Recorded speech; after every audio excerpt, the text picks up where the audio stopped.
اب میں جب آیا ہوں میں جمعے کے دن یہاں پہنچا ہوں اور یہاں بیت الفتوح سے ہماری بس چلی ہے، یہاں آئی ہے اور میں نے پھر یہاں خطبہ سنا اور میں نے پھر خطبہ سننے نماز کے بعد پھر میں نے جلسے کا پورا کام اور میں نے ہر چیز کو دیکھا اپنی آنکھوں سے، مجھے بہت بہترین یہاں کا ماحول لگا،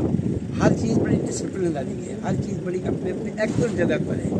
یعنی ہر دفتر کے اندر سہولتیں موجود ہیں، ٹرانسپورٹیشن سے لے کر جلسہ گاہ انتظامیہ،